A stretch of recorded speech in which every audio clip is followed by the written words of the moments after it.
Anantapuram urban బ్యాంక్పై బురద జల్లే ప్రయత్నం జరుగుతోందంటూ urban bank chairman JL Muralidhar ఆరోపిస్తున్నారు. ఆయన అడిగి మరిన్ని విషయాలు తెలుసుకున్నాం. సార్ చెప్పండి, ప్రధానంగా అర్బన్ బ్యాంక్ పైన ఎందుకు బురద జల్లుతున్నారు, ఎవరు బురద జల్లుతున్నారు? రాజకీయాలు స్టార్ట్ అయ్యాయి, తొందరలో ఎన్నికలు వస్తాయి అనగానే చాలామందికి తమ సీటు కదులుతుంది అనే భావన కలిగింది. మరి ఇట్లాంటి పరిస్థితుల్లో అభివృద్ధి చేస్తున్నారు, ప్రజల్లో మంచి పేరు వస్తుంది అని అనుకున్నటువంటి అనేక మంది ఈ అర్బన్ బ్యాంక్ పైన బురద జల్లడం మొదలుపెట్టారు. నిన్నటి రోజు ఒక యూట్యూబ్ ఛానల్లో ఒక కథనాన్ని ప్రసారం చేస్తూ అర్బన్ బ్యాంకులో ఏవో తప్పుడు పత్రాలు పెట్టి ఏమేమో జరిగిపోతున్నాయి అని పెట్టారు. మరి అది చెబుతూ జనవరిలో 2022లో ఏదో జరిగింది ఒక లోన్లో అని చెప్పారు.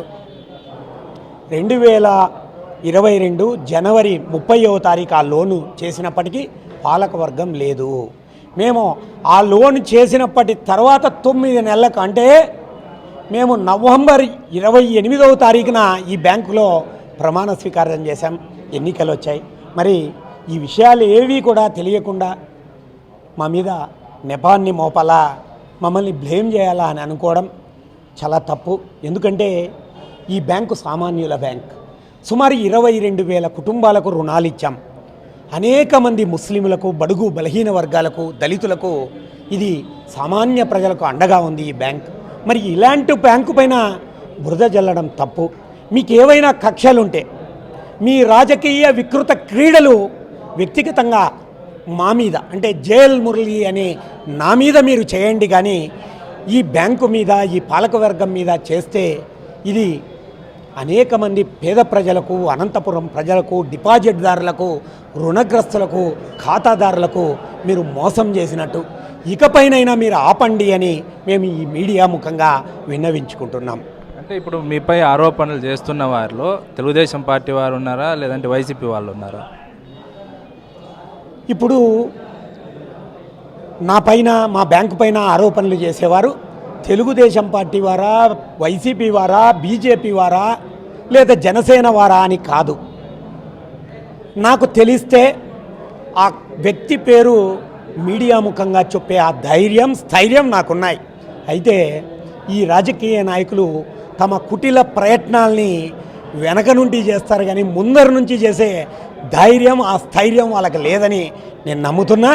అది చేసే ఏ పార్టీ వారైనా, ఎవరికైనా ఒకటే నేను సవాల్ విసురుతున్నా. మీరు ఏదైనా చేయగలిగితే ప్రత్యేకంగా మురళి మీద బురద జల్లండి, కానీ ఈ బ్యాంకు మీద మీది బురద చేసి మీ కుటిల ప్రయత్నాలు చేస్తే ఈ సామాన్య ప్రజలకు మీరు మోసం చేసినట్టే, ఈ అనంతపురం ప్రజలకు మీరు మోసం చేసినట్టే అనే విషయాన్ని మీ ద్వారా తెలియజేస్తున్నా. ఎన్నికలు సమీపిస్తున్న తరుణంలోనే ఈ రకమైన ఆరోపణలు రావడం వెనుక ఏమైనా రాజకీయ కారణాలు ఉన్నాయా? 100% నేనే చెప్తున్నా కదా, రాజకీయ కారణాలతోనే నన్ను బ్లేమ్ చేస్తున్నారు. రాజకీయ కారణాలు లేకపోతే ఇది వాట్సాప్ గ్రూపుల్లో, మీడియా గ్రూపుల్లో, ట్విట్టర్లో, అనేకమైనటువంటి సామాజిక మాధ్యమాల్లో ప్రసారం చేయాల్సినటువంటి అవసరం ఎంతైనా ఉందా? మీరు నిజంగా నేను తప్పు చేశానని మీకు తెలిస్తే, మా పీరియడ్లో జరిగిందని తెలిస్తే, కాలర్ పట్టుకొని నిలదీస్తే నేను మిమ్మల్ని ఒప్పుకుంటా, కానీ ఈ విధంగా బురద జల్లే ప్రయత్నాల్ని మానుకోవాలని నేను అందరికీ కూడా విజ్ఞప్తి చేస్తున్నా. మరోవైపు రాజకీయంగా చూసుకున్నట్టయితే అనంతపురం అర్బన్లో తెలుగుదేశం పార్టీ కొంతమేరకు యాక్టివిటీ స్లో అయింది. అంటే జనసేన కొంత యాక్టివ్ అవుతుంది. దీన్ని ఎలా చూస్తారు? ఇది రాజకీయాలు మాట్లాడే సందర్భం కాదు. ఎందుకంటే నేను ఒక అర్బన్ బ్యాంక్ రాజకీయాలకు, కుల మతాలకు, పార్టీలకు అతీతంగా ఇక్కడ సేవ చేస్తున్నాం. అభివృద్ధి మా ధ్యేయం.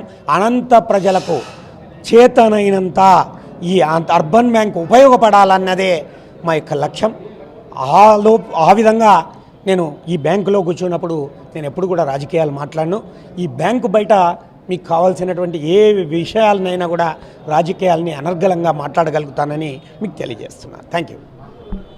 రాజకీయంగా ఎదుర్కొనలేకే ఇలాంటి అనవసరమైనటువంటి ఆరోపణలు చేస్తున్నారంటూ urban bank chairman JL Murali చెప్తున్నారు. ఎలాంటి అవినీతి అక్రమాలు తమ పీరియడ్లో జరగకపోయినప్పటికీ కావాల్సిగానే వాటిని తమపై రుద్దే ప్రయత్నం చేస్తున్నారంటూ జేఎల్ మురళి ఆరోపిస్తున్నారు. విజువల్ జర్నలిస్ట్ దాదాపీర్తో భరత్, RTV, అనంతపురం జిల్లా.